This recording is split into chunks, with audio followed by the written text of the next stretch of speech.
Assalamualaikum warahmatullahi wabarakatuh. Selamat pagi, saya Dr. Gigi Irma Binarti Mars. Saya merupakan tenaga pengajar di Departemen Ilmu Kesehatan Gigi Masyarakat dan Pencegahan sejak tahun 2017 dan sekarang menjadi sekretaris departemen pada tahun ini. Saya juga menjadi Wakil Direktur Pelayanan dan Keperawatan di RSGM FKG UPDMB sejak tahun 2017 sampai dengan 2022. Syukur alhamdulillah, saya bekerja sama dengan seluruh komponen rumah sakit berhasil mendapatkan akreditasi predikat paripurna.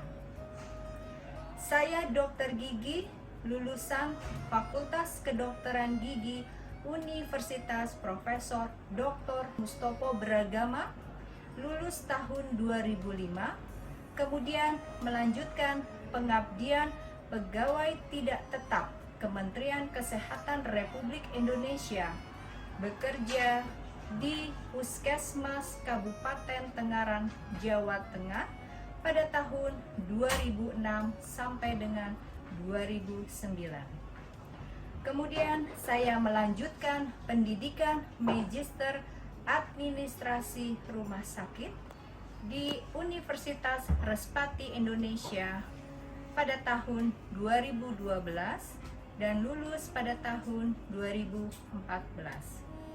Saat ini saya menjadi penanggung jawab keterampilan klinik mahasiswa akademik yang mengajarkan tentang materi rekam medis kedokteran gigi dan SIM-RS, Sistem Informasi Manajemen Rumah Sakit. Saya juga menjadi DPJP, Dokter Penanggung Jawab Pelayanan di RSGM FKG UPDMB, mengajarkan mahasiswa profesi dengan bidang keilmuan saya, manajemen rumah sakit, yaitu fasilitas kesehatan tingkat 2. Saat ini saya berada di unit rekam medis, di mana rekam medis berisi catatan atau dokumen penting berupa identitas, anamnesis, pemeriksaan, diagnosis, pengobatan atau perawatan, sampai tindakan ke pasien di sarana pelayanan kesehatan. Pada tahun ini, peraturan terbaru nomor 24 tahun 2022 tentang rekam medis elektronik, di mana seluruh rumah sakit wajib mengaplikasikan rekam medis elektronik ke dalam SIM-RS.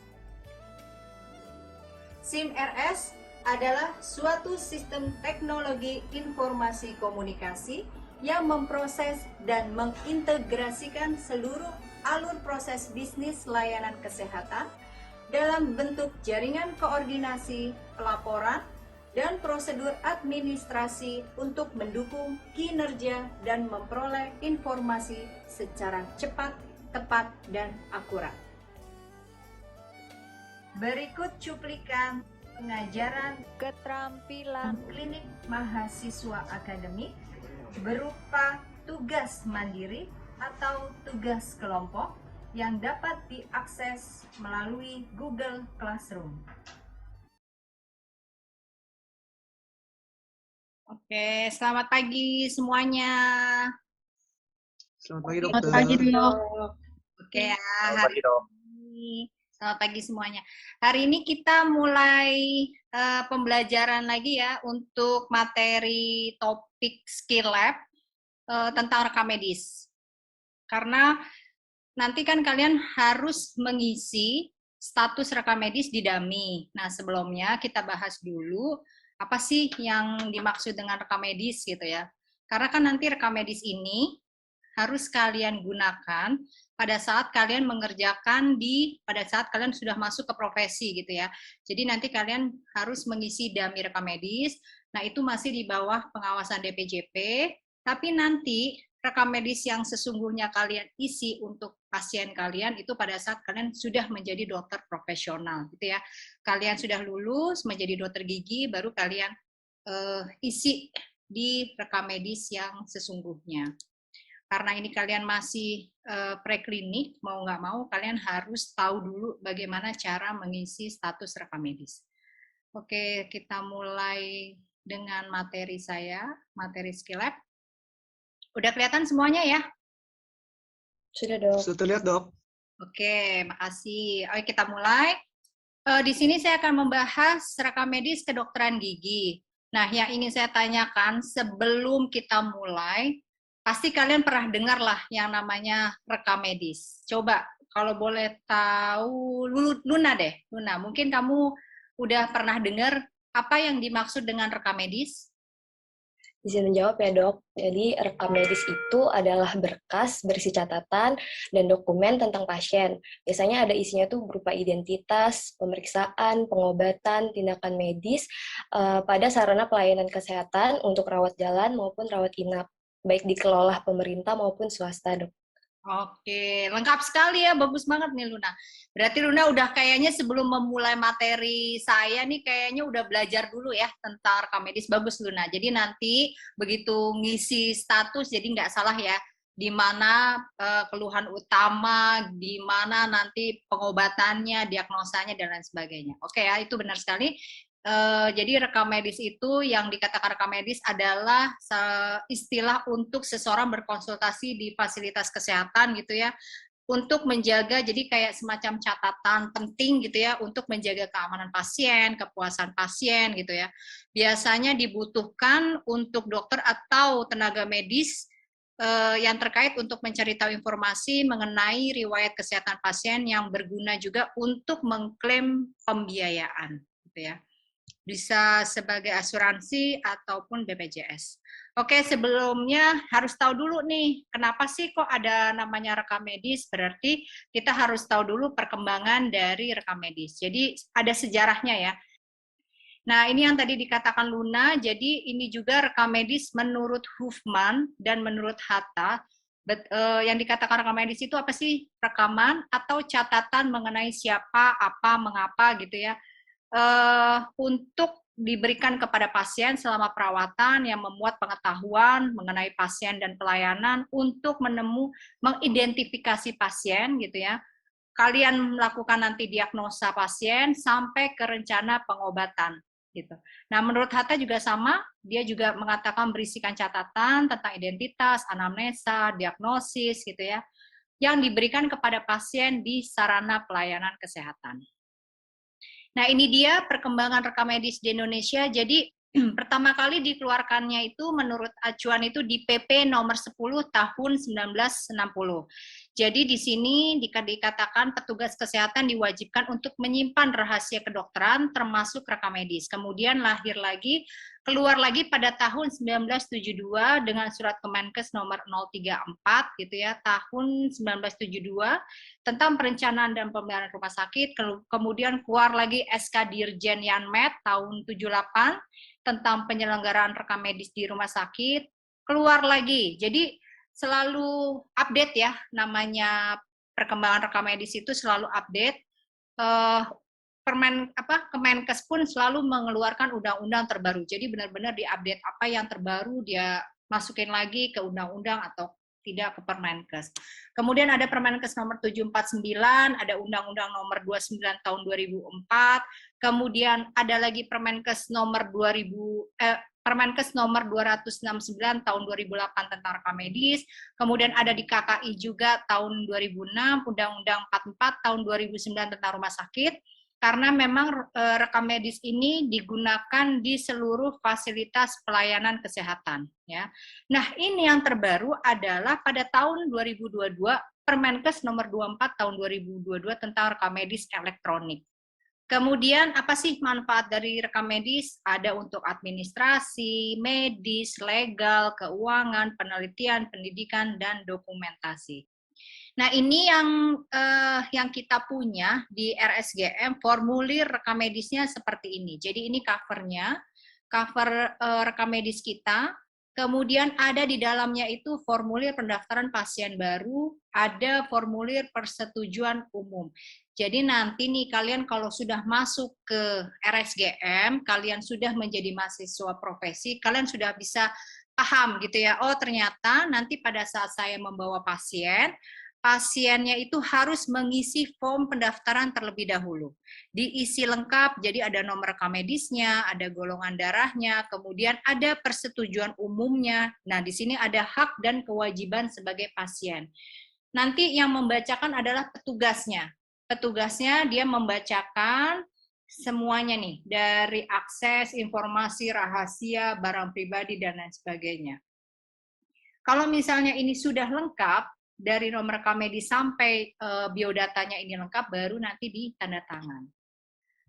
Kemudian, nah ini ada di Permenkes nomor 4 tahun 2018 tentang kewajiban rumah sakit dan kewajiban pasien. Nah ini juga nanti dibacakan oleh petugas administrasinya. Di sini ada tulisan formulir hak dan kewajiban pasien. Hak pasien itu apa? Kewajiban pasien itu apa? Gitu ya. Nah ini pasien itu harus paham, sepaham-pahamnya. Nanti kalau misalnya nanti kita sebagai petugas edukasi itu kita bertanya lagi, Ibu atau Bapak apakah sudah paham dengan yang kami sampaikan? Kalau dia belum paham nanti akan diulang. Tapi kalau dia sudah paham, nanti di sini ada tanda tangan pasiennya gitu ya.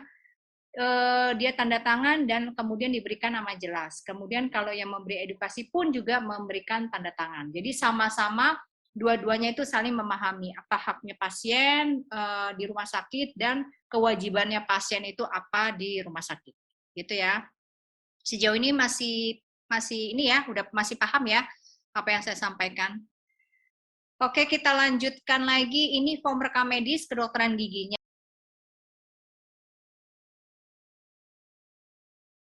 Tidak terpisahkan dari rekam medis kedokteran gigi. Ini yang kita katakan, yang kita sebut odontogram, yaitu peta gigi. Ya. Slide, kita masuk bagaimana cara mengisi pengisian rekam medis. Oke, kita masuk yang pertama ke identifikasi pasien. Apa gunanya? Ini diperlukan sebagai pasca tindakan, dapat pula sebagai data mortem atau dental forensik. Jadi apapun tindakan yang nanti kita akan kerjakan pada saat tindakan mau melakukan pengobatan, perawatan, apapun, kalian harus menanyakan ke pasien selengkap-lengkapnya. Karena itu tadi yang saya bilang, ini bisa sebagai data mortem atau dental forensik. Tersebut di dalam status odontogram juga ada pengisian psikososial budaya ekonomi. Di sini kalian juga harus meminta penjelasan selengkap-lengkapnya. Status pernikahannya itu apa? Apakah dia udah lajang, menikah, cerai, atau dia tidak menikah, atau apa? Kalian tulis di situ. Riwayat kebiasaannya, apa dia pernah merokok, alkohol. Ini kan sebenarnya bagus kalau kita menanyakan sedetil-detilnya untuk pengobatan yang akan kita lakukan. Hambatan fisik, disabilitaskah pasien itu, apa ada kendala dalam berbicara, apakah dia harus ketergantungan orang, kalian harus tanyakan. Kognitif, komunikasi, apakah dia dalam berbicara, kalian harus tanyakan ke pasien tersebut, apakah dia dalam berkomunikasi bisa lancar atau enggak, atau dia banyak nggak bisa bicara, atau dia gagap. Kalau misalnya biasanya pasien itu ada yang datang sendiri, ada yang membawa pendamping. Nah, kalau pasien itu membawa pendamping, kalian bisa tanyakan semuanya ini ke pendamping pasien tersebut. Terus ada nggak hambatan sosialnya, budayanya, kepercayaan. Kalau di sini kepercayaan itu bukan agama ya, yang dimaksud kepercayaan itu, dia di sini itu misalnya kayak di Bali, itu ada yang namanya mengikir gigi ya. Kemudian bahasa yang diakui, apakah dia orang Indonesia, apakah dia orang bule, nah kalian tulis bahasa asingnya apa. Kemudian ekonomi juga bisa kan di sini kalian bisa tanyakan baik, sedang, apa rendah. Kemudian slide berikutnya, jangan lupa juga kalian tanyakan informasi medisnya. Pemeriksaan fisik di sini ada tekanan darah, nadi, suhu, respirasi, berat badan, tinggi badan, golongan darah. Ini jangan lupa kalian tanyakan. Kalau misalnya dia lupa, saya udah 2 minggu dok, saya nggak tahu nih tekanan darah saya. Nah, kalian bisa melakukan tensi di nanti di ruang perawatan. Pada saat kalian di pendaftaran nanti tinggal di titik-titik, nanti yang akan ngisi adalah perawatnya. Kemudian pemeriksaan penyakit sistemik juga jangan lupa ditanyakan ke pasiennya apakah yang tadi saya katakan bisa punya penyakit hipertensi apa enggak, punya penyakit jantung, diabetes. Terus ada status gizinya juga, apakah pasien ini kalian pasti akan bisa kalian lihat dari berat badannya pasien ya, ini sesuai atau enggak. Misalnya umur 30-an lah, kalau 30-an misalnya berat badannya 48 misalnya gitu. Oh, dia berarti gizinya baik. Kalau misalnya kurang, udah SMP, tapi ternyata berat badannya masih 25, nah itu kan berarti, wah ada apa nih permasalahan status gizinya. Nanti mereka bisa dikonsultasikan ke bagian ahli gizi. Di tempat kita juga ada ahli gizi, jadi kalau misalnya kalian juga mau menanyakan sesuai nggak nih berat badan saya dengan tinggi saya, obesitas atau cukup atau tidak, ada di tempat kita ahli gizinya ada. Bisa kalian main-main ke RSGM ya, sekarang kita alhamdulillah udah kompetensinya udah cukup ada. Kemudian resiko jatuh, nah ini biasanya untuk pasien-pasien usia lanjut, nanti bisa ditanyakan bagaimana cara berjalannya, seimbang atau tidak. Nah, biasanya kalau udah masuk ke resiko jatuh itu nanti ada sekarang formnya yang dikhususkan untuk pasien usia lanjut, form geriatri. Ya. Kemudian lanjut ke pemeriksaan subjektif. Nah, ini udah masuk ke dalam pemeriksaan yang kita gali sedetil-detilnya dari pasien tersebut, keluhan utamanya apa, yaitu pertimbangan dokter dalam menentukan tindakan yang akan dilakukan ke pasien. Kalian harus tanya sedetil-detilnya riwayat perjalanannya penyakitnya seperti apa, riwayat penyakit yang diturunkan apabila ada orang tuanya yang dia punya penyakit hipertensi, oh ternyata menurunkan kepada anak-anaknya, itu kalian tanya. Lanjut, pemeriksaan objektif atau informasi dental, ini bisa dilihat secara ekstraoral dan secara intraoral. Kemudian next ada pemeriksaan penunjang. Di sini yang saya katakan tadi bisa kita lihat dari radiologi sama laboratorium kliniknya. Kalau radiologi itu gunanya memegang peranan penting dalam menegakkan diagnosis, merencanakan perawatan, dan mengevaluasi hasil perawatan untuk melihat keadaan gigi secara utuh. Pemeriksaan objektif dapat dilakukan dengan beberapa cara, antara lain inspeksi, sondasi, perkusi, palpasi, tes mobilitas, tes suhu, tes elektrik, dan transimulasi.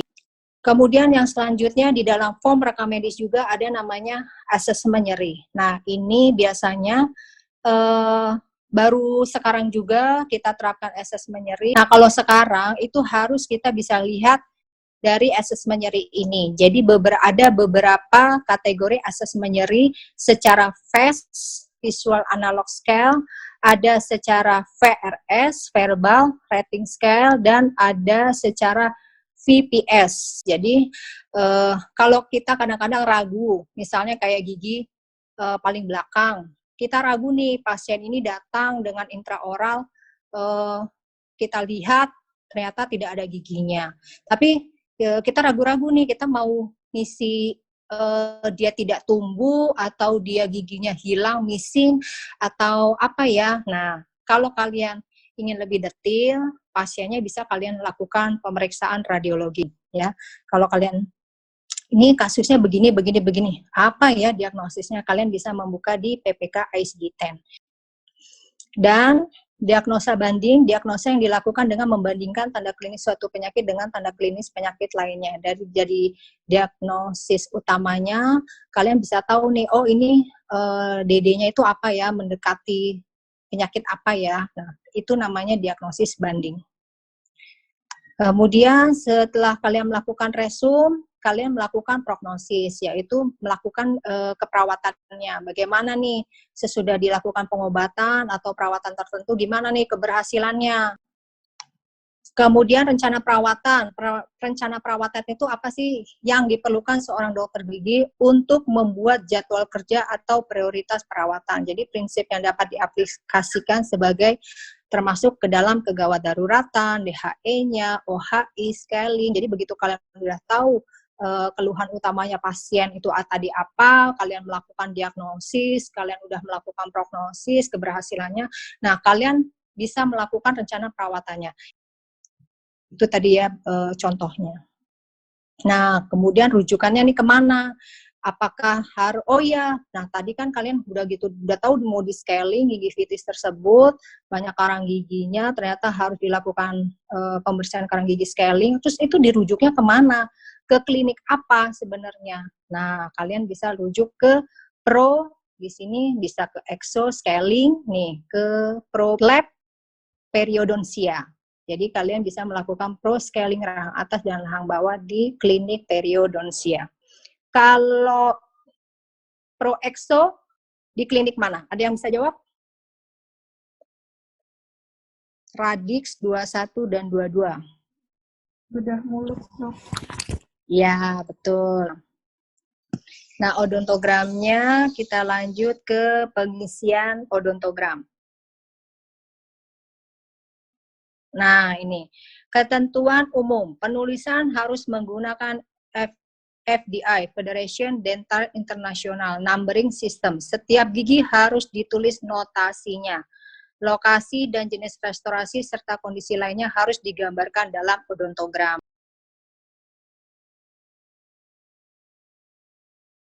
Dan di situ nanti jangan lupa di sini ada tugasnya memverbalkan, menginterpretasi data pengisian item-item form, asesmen awal gigi dan mulut pasien. Oh, ini udah di-share nih sama Dokter Maya. Ini tugasnya. Aduh, lop-lop nih semuanya, alhamdulillah. Kemudian ada kalian menginterpretasikan ya, jangan lupa tugasnya di paling bawah, Dokter Maya. Nah, ini yang tadi ya, yang saya udah jelasin. Nah, itu ada odontogramnya, nanti kalian interpretasi. Nah, tugasnya kalian mengisi form odontogram pasien yang tadi udah saya jelaskan. Ada kolom-kolomnya, kalian isi di situ. Kemudian bagaimana data pemeriksaan darah dan rencana tindak lanjutnya yang tadi saya udah katakan. Kalau itu di bawah normal, bagaimana tindak lanjutnya? Kalau di atas normal, gimana?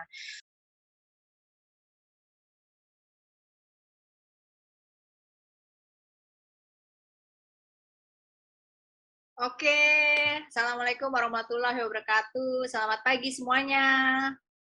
Pagi, Dok. Pagi, Dok. Pagi, Dok. Pagi, Dok. Selamat pagi. Ini kita lanjutin ya materi skill lab hari ini. Karena kemarin kan kita udah belajar tentang rekam medis elektronik. Mau nggak mau, sekarang kelanjutannya adalah kita membuat aplikasinya. Membuat aplikasi bagaimana rekam medis elektronik itu kita masukkan ke dalam SIM RS rumah sakit. Jadi memang namanya sekarang, apalagi udah ada Permenkes yang terbaru, kan kemarin udah saya bahas ya, Permenkes yang terbaru nomor 24 tahun 2022 itu bahwa sekarang itu sudah diwajibkan membuat rekam medis elektronik. Nah, jadi mau tidak mau semua rumah sakit harus memiliki SIM RS gitu ya. Jadi supaya apa? Supaya semua terintegrasi dalam pekerjaan. Oke, kita mulai untuk materi saya, topik saya tentang SIM RS. Nah, oke ya. Udah kelihatan semuanya? Kelihatan, Dok. Oke. Nah, saya sebelum kita mulai nih ya, saya mau bertanya dulu nih. Karena kan kemarin kalian udah tahu bahwa topik yang saya ajarkan itu kan tentang rekam medis elektronik dan SIM RS. Berarti mau nggak mau harusnya kalian udah mulai mencari tahu ya, apa itu yang dikatakan dengan SIM RS. Ada yang tahu nggak SIM RS itu apa? Coba saya mau bertanya sama Yoko deh. Yoko, kalau menurut kamu apa yang dikatakan dengan SIM RS? Pengertiannya apa? Izin, Dok, menurut saya SIM RS itu merupakan suatu sistem teknologi informasi komunikasi yang memproses dan mengintegrasikan seluruh alur proses bisnis layanan kesehatan, baik dalam bentuk jaringan koordinasi, pelaporan data, maupun prosedur administrasi, Dok. Oke, nah berarti udah wah, saya senang nih. Berarti sempat di ini ya, sempat di browsing kayak Yoko ya. Oke, itu benar ya, yang namanya SIM-RS itu adalah suatu sistem teknologi informasi komunikasi dan mengintegrasi seluruh proses bisnis layanan kesehatan dalam bentuk jaringan koordinasi, pelaporan, sampai masuk ke dalam prosedur administrasinya. Itu gunanya untuk apa? Yaitu tadi untuk mendukung kinerja dan memperoleh informasi secara cepat, tepat, dan akurat. Karena benar-benar semuanya yang kita kerjakan itu terlihat di dalam SIM-RS. Oke, ini kebutuhan internalnya, kebutuhan ada data, informasi gitu ya, ada untuk perkembangan organisasi ataupun di dalam peraturan pemerintah atau perubahan kebijakan rumah sakit. Jadi semuanya itu jelas SIM-RS ini. Nah, ini ada dasar hukumnya. Dasar hukumnya tentang SIM-RS itu ada di Undang-Undang Nomor 36 Tahun 2009, ada di Undang-Undang Nomor 44 Tahun 2009, ada di Undang-Undang Nomor 14 Tahun 2008 tentang keterbukaan informasi publik, ada di Permenkes Nomor 1171 Tahun 2011. Sebelum namanya SIM-RS, sebelumnya itu disebut dengan tentang SIRS ya.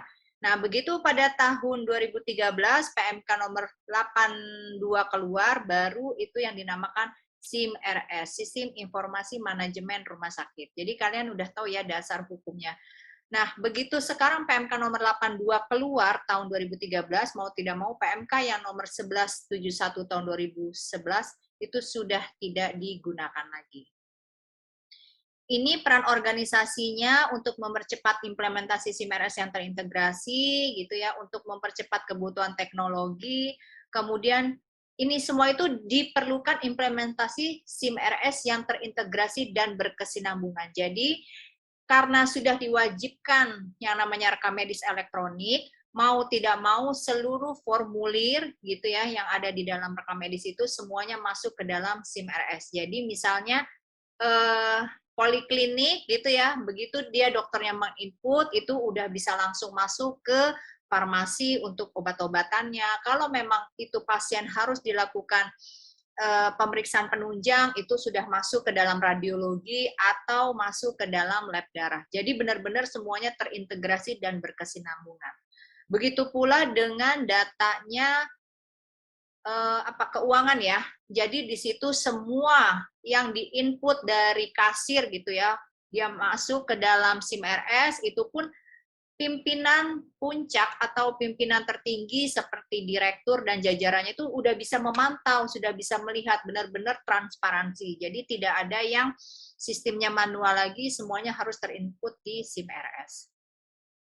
Kemudian kita lanjutin, nah ini apa aja komponen utama SIM-RS, jadi ada software, hardware, networking, ada harus memiliki SOP, ada SDM-nya, dan selalu dilakukan monitoring. Nah, infrastruktur SIM-RS ada apa? Ada LAN, ada WAN, ada Metropolitan Area Network, ada Campus Area Network, dan ada Home Area Network. Kita lanjutkan ke arsitektur LAN. Nah, kalau kita di dalam rumah sakit, kita menggunakan arsitekturnya LAN. Jadi dia itu saling berkaitan gitu ya. Jadi server ini, network switch-nya ini dia langsung mengintegrasi ke resepsionis, ke farmasi yang tadi saya katakan ya, ke klinik lab, ke administrasi, ke accounting, keuangan gitu ya, terus ke bagian keperawatan. Ini semuanya sudah terintegrasi.